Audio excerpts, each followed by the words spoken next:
This presentation is meant to encourage you to ask yourself questions, such as, who started the environmental movement? Why was it started? What were the ideologies of our founders? A closer examination reveals not one singular environmental movement, but various. Like a tributary moving towards a river, some rivers move side by side and merge, while others actually move in the opposite direction. If these tributaries are to become a force powerful enough to slow the rate of global warming, stop Trump, and establish environmentally sound and healthy places for all, it's necessary to come to terms with some of the deep rifts and contradictions in these shared histories so that you can all work together more effectively. This presentation will start by looking at the making of America, two of the most violent chapters of human history: the genocide and displacement of the indigenous peoples of these lands, and the transatlantic slave trade that provided labor for the U.S. plantation economy. We'll then look at the tributary of the conservation movement and how it included legacies of white male ideologies that were prominent in the U.S. when Sierra Club was founded. We'll also look at how resistance to colonization and genocide, appropriation of lands and culture, and environmental racism eventually birthed the environmental justice movement, and a snapshot of that tributary. Finally, we'll look at how these two tributaries have clashed, and how Sierra Club in particular has been responding, and its work to change course and support work for justice. Colonization is a history of exploitation and oppression. The doctrine of discovery upheld by the Catholic Church was used as a legal tool to lay claim to native lands and perpetuate colonization. It is based on the assertion that indigenous peoples were inferior and too uncivilized to hold power over their own land. The doctrine is racist in origin, yet it remains a foundational legal principle today. In the year 1776, we can see that this blue area here represents the territories that were controlled by native peoples. Through the passage of the Indian Removal Act in 1830 and other such laws, the U.S. government seized over 1.5 billion acres of traditional homelands through forced removal. This resulted in many thousands of deaths in military-led marches, such as the Cherokee Trail of Tears and the Navajo Long Walk. This was followed by 30 years later by the Homestead Act, which accelerated the settlement of the Western Territory by granting adult heads of white families 160 acres and 5 years of continuous residence on that land. The reality is that thousands of years prior to the arrival of the first Europeans, and before early European environmentalists, indigenous peoples, due to their unique relationship with the land, had developed sophisticated and complex knowledge of how all sentient life is interdependent and interlinked. Sitting Bull, an early ecologist and spiritual leader of the Lakota people, was killed by government agents at Standing Rock. Standing Rock is still defending itself against state-sponsored violence. At the same time that Native Americans were being dispossessed of their land and experiencing genocide, the European ruling class were mining the African continent of their people. From 1525 to 1866, 12 to 20 million Africans were literally shipped to plantations across the U.S. and Central and South America. That's 340 years of perpetuating unimaginable horror. When thinking of slavery, people often think of the brutality, violence, and shame, but may rarely consider the resilience and innovation of the enslaved people. Enslaved Africans brought and repurposed much of their knowledge about living ecosystems and what a healthy, mutually beneficial relationship with those ecosystems looked like. The ecological knowledge of these enslaved ecologists were forerunners of the eco-revolutions of the 20th century, and though often neglected, deserve a place in the lineage of the environmental movement. One thing to remember is none of these oppressions ended. The genocide of Native Americans is ongoing through the delegitimization of tribal land and sovereignty, and, as we'll see in the next slide, a continuation of slavery. The 13th Amendment abolished slavery, except as punishment for a crime. Convict leasing is a practice where the state and private businesses exploit prison labor for projects including roads, coal mining, the manufacturing of merchandise for big box corporations, firefighting, and agriculture. The 13th Amendment is one of many laws that uphold ideologies of white supremacy that are enforced by our institutions.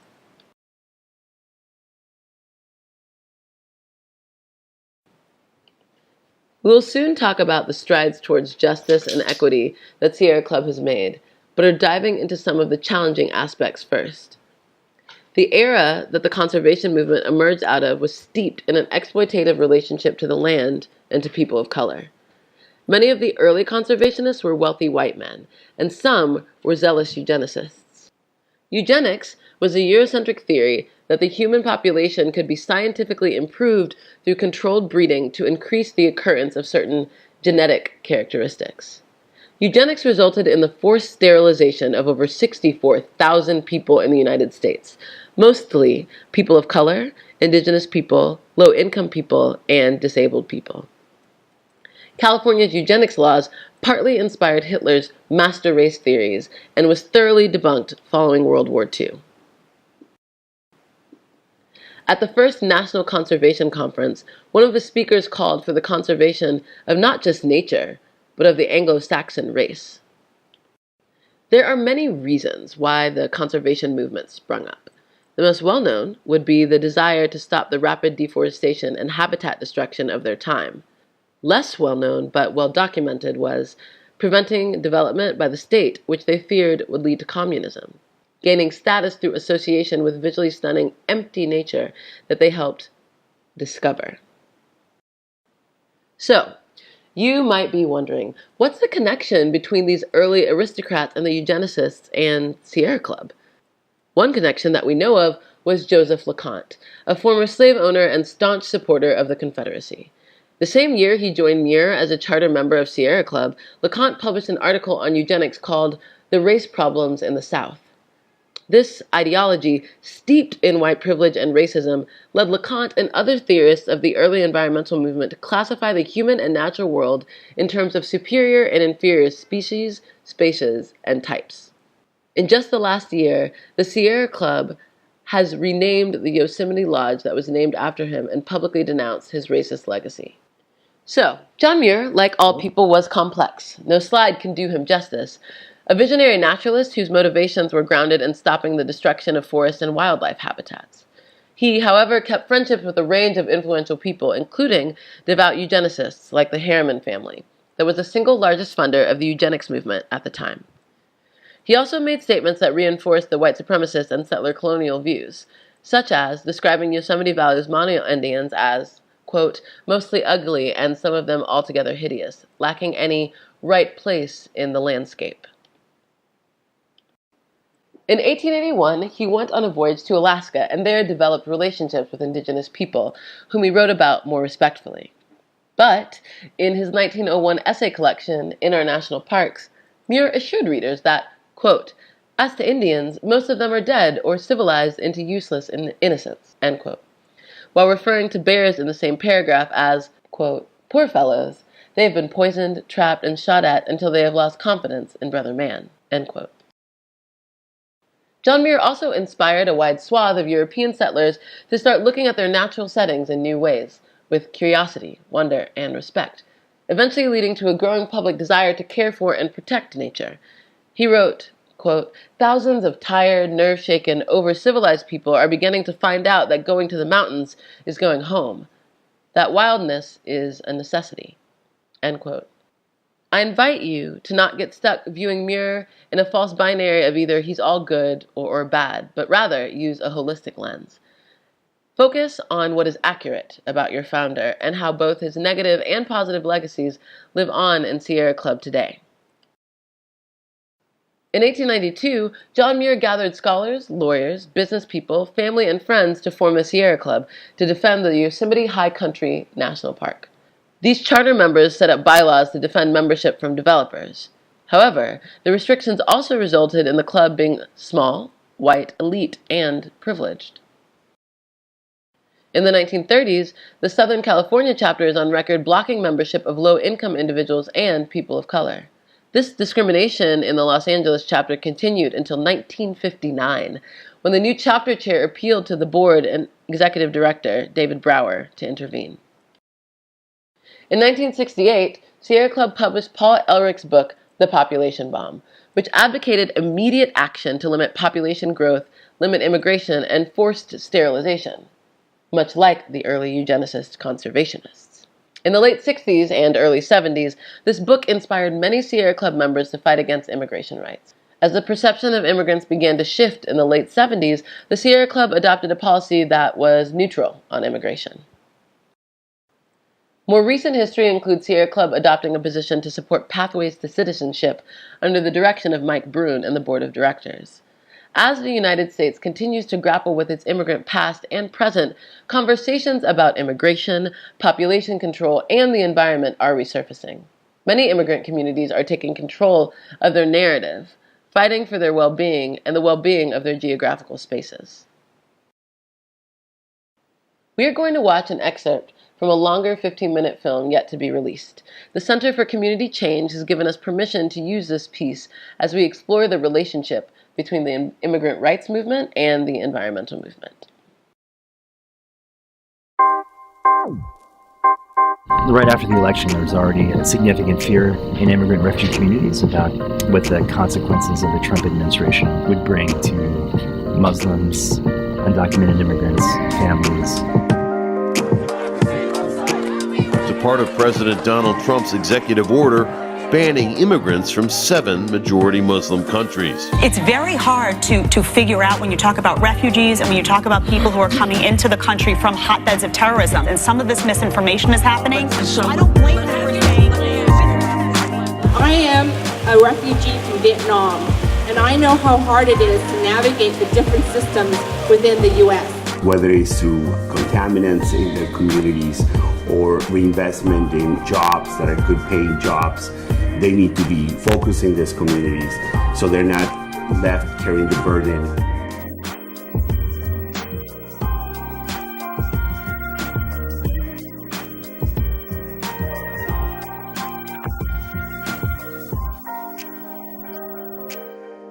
What my biggest concern is often that folks are, well, we can sacrifice clean environments for good jobs. That's not how we see this work, right? Our jobs have to include clean energy, have to include pollution reduction.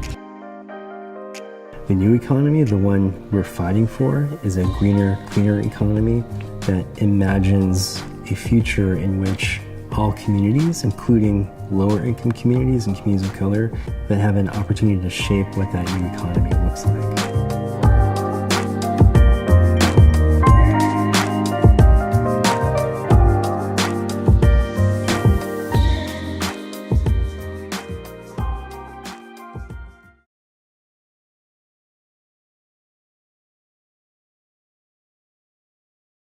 Until the late 80s, most mainstream environmental groups were unaware of the disproportionate environmental health impacts of pollution and toxic products on communities of color across the U.S., and also unaware that there were grassroots groups and communities of color that were organizing against this harm, demanding environmental justice.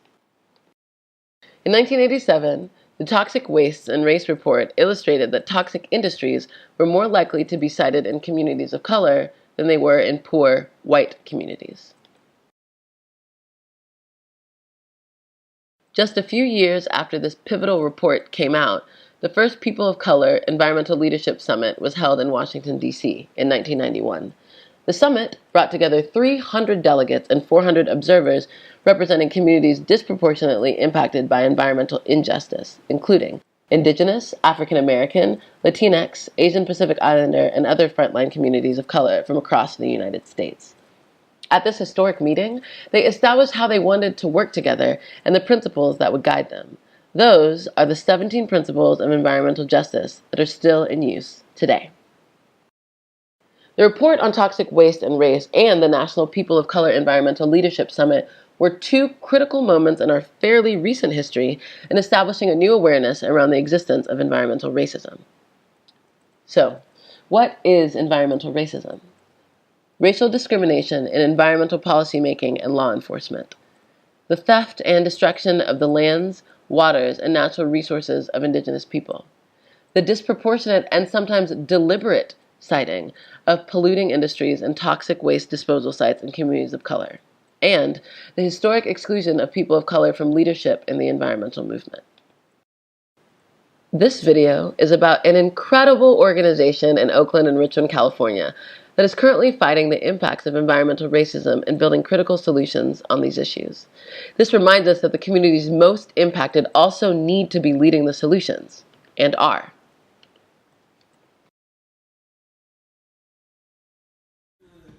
Climate crisis is an economic crisis. Organize, organize, organize. Organize, organize, organize. Organize, organize, organize. Organize, organize, organize. Our communities live close to hazardous waste facilities and refineries and oil trains. Asian immigrants, people in color or low-income people living in Auckland or Richmond, every day they're suffering pollutions. Over the many years that we've been doing our organizing work, these are the communities that have been not just stopping the worst of the fossil fuel industry, but because they've been on the front lines, they've been also finding the best solutions that work for communities who are most impacted. Chevron had planned $1 billion expansion to refine heavier, dirtier crude. So through our organizing work, we were able to stop this huge, massive investment in fossil fuel infrastructure and change it into a plan that was a lot better and healthier for the community. Since the election, the fears that already exist in the community have just been exacerbated. Fears from our immigrant communities that their families will be torn apart, that they'll lose their homes, and are feeling like their very safety is at risk. And so, in addition to feeling the threat of not acting on climate change and not addressing the inequalities that are deep in our communities, they're really fearing for the safety of their families. They want to protect their families and the people that they love. We want an economy that works for us to make sure that the communities who have been facing the brunt of the previous extractive economy are at the front of how we find solutions to that problem. We're not waiting for anyone to set the table for us. We're building our own table because we actually have the solutions that work.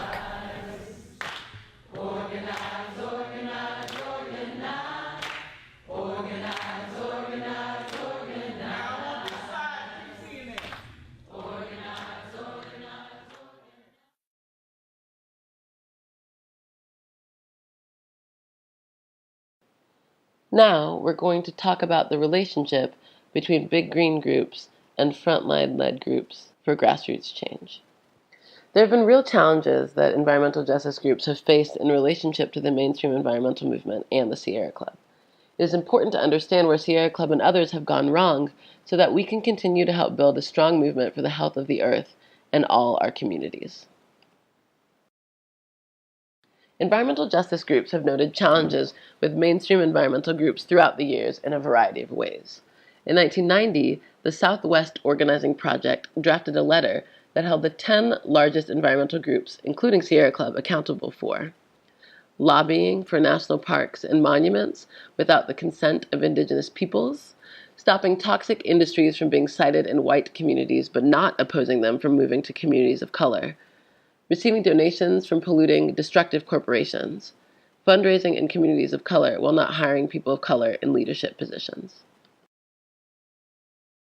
Here are some specific examples of how these types of conflicts have been made visible in the past. The first Earth Day enjoyed support from over 20 million people participating nationwide, but some conservation groups were hesitant to participate due to the fear that Earth Day would distort the notion of wilderness protection over urban and social justice issues. Sierra Club, however, did participate in Earth Day. Dennis Hayes, co-founder of Earth Day, said, "Our goal is not to clean the air while leaving slums and ghettos, nor is it to provide a healthy world for racial oppression and war." In 2009, U.S. environmental groups with annual budgets of over $5 million received over 50% of all environmental philanthropic grants. In the same year, environmental health, environmental justice, and toxics work received only 1% of all environmental grant-making dollars, with even less of this amount going to community-based groups led by people of color. Although the environmental justice movement has had many tangible victories, financial resources still remain predominantly in the hands of a small percentage of environmental groups, all of whom have sizable budgets and are predominantly white.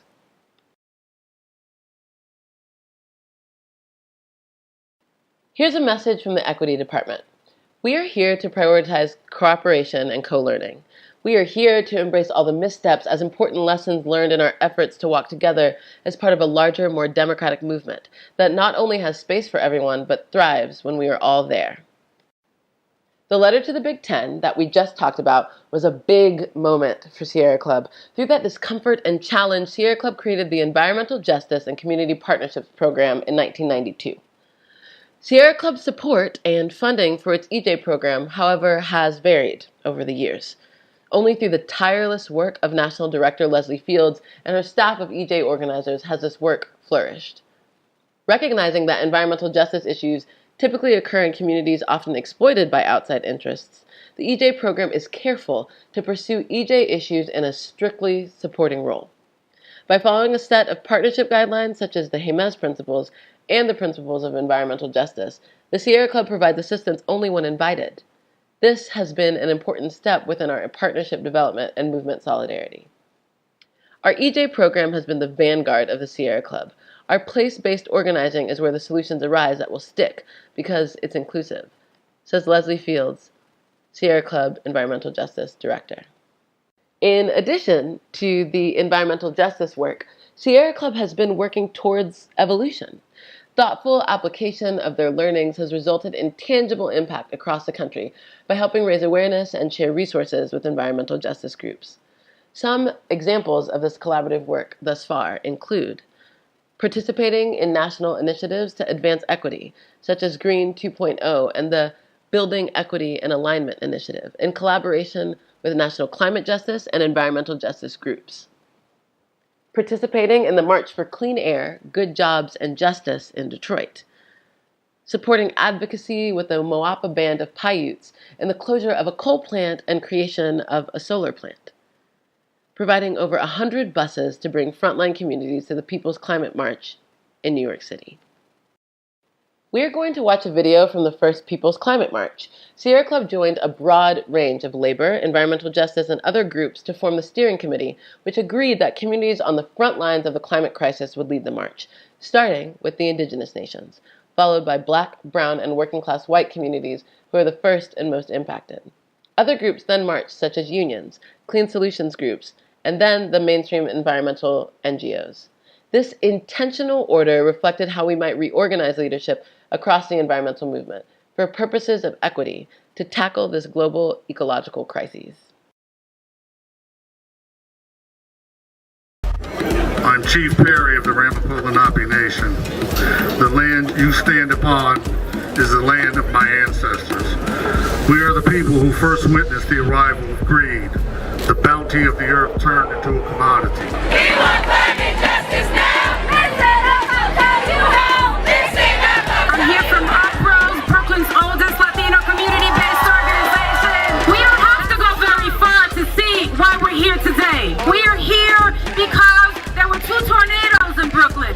We're here because Sandy came and made an unwelcome visit. We're here because it is our communities that are reluctant hosts to all of the environmental pollution and infrastructure. We are frontline Asian immigrant families who face fires from refineries year after year because Chevron is in our backyards.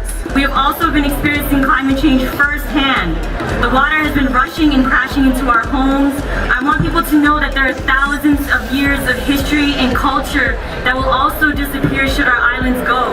From unknown, rare, and exotic cancers, tumors, skin diseases, as a result of the dumping of thousands of tons of toxic waste on our people, on our community. More and more people are finding out that there are no upsides to fracking, and the downsides are numerous, devastating, and permanent. And when I say permanent, I mean there's no amount of money in the world that's going to bring back my 23-year-old friend that was killed. These problems will continue to plague our communities unless community-rooted solutions are implemented. We are on the front lines of the impact. solutions. We are here because we are redefining this moment, this movement, this time, and I want to thank you for joining us today.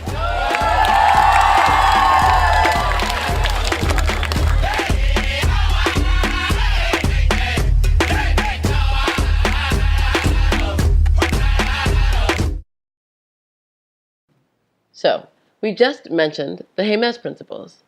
Here is a brief background.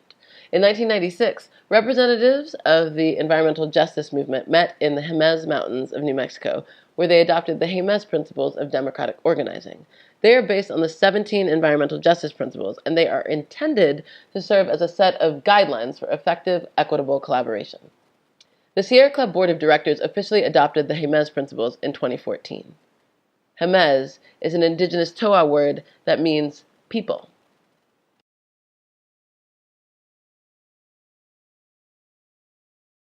Since the Jemez Principles were created, and for far too many reasons to name here, the Sierra Club saw the need to develop cultural skills.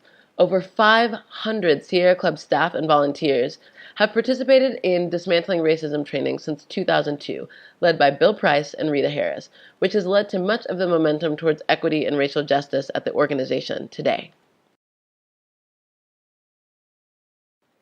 Sierra Club's equity goals.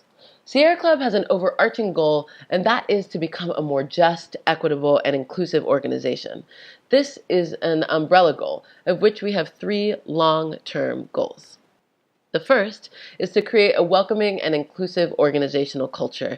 You can think of it as someone opening the door to everyone who shares Sierra Club's values in order to create a culture where people feel valued and a sense of belonging. The second is to provide opportunity to increase our knowledge and skills around equity work by offering ongoing education and support. Think about it as people nourishing themselves in their home. They are reading books, having conversations with friends. They are growing. And finally, to ensure that all Sierra Club goals and partnerships are built on a foundation of justice and equity. What does it mean for Sierra Club to be proactive in its work towards equity? What will Sierra Club look like and feel like as it drives progress on these goals? Like all organizations, Sierra Club is imperfect and has much to learn. The need for this equity work is made obvious by the present-day challenges to improve the staff retention and turnover rates for people of color. An analysis was conducted in 2016 and found that Sierra Club has a problem with retaining staff of color. Sierra Club recognizes that part of the problem is due to the focus on diversity versus doing the work required to cultivate an inclusive organizational culture that will have real and positive impacts on the many people of color at Sierra Club.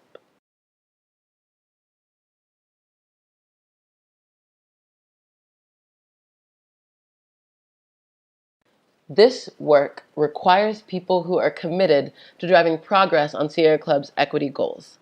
You are fortunate to have so many invested leaders within Sierra Club that are working to help you become a more equitable organization. The Equity Steering Committee consists of 3 staff members, 2 volunteers, and 1 partner organization representative. The team serves as an advisory committee to the board of directors, provides high-level guidance on equity efforts, and acts on special projects of organizational significance. The Equity Support Team functions as a community of facilitators, trusted coaches, and change agents to further chapter and volunteer leaders' application of equity values and principles in local work. The Staff Equity Team consists of staff from each department that partner with the executive team to create, implement, and report back on annual equity plans to advance Sierra Club's collective commitment to becoming a more equitable organization. The Justice Cluster works to promote justice in Sierra Club's environmental work and in your partnerships to increase conditions of justice in communities where you work and organizations you collaborate alongside. What tributaries are you contributing to, and what will Sierra Club's next 125 years look like because of that? We'd like to give a special shout out to the Survival Media Agency for spearheading the creation of this Prezi. In an effort to uplift the labor taken on by people of color for the Sierra Club in this moment, we want to also give a shout out to Rebecca Mwase, Ananda Tan, and Nellis Kennedy Howard.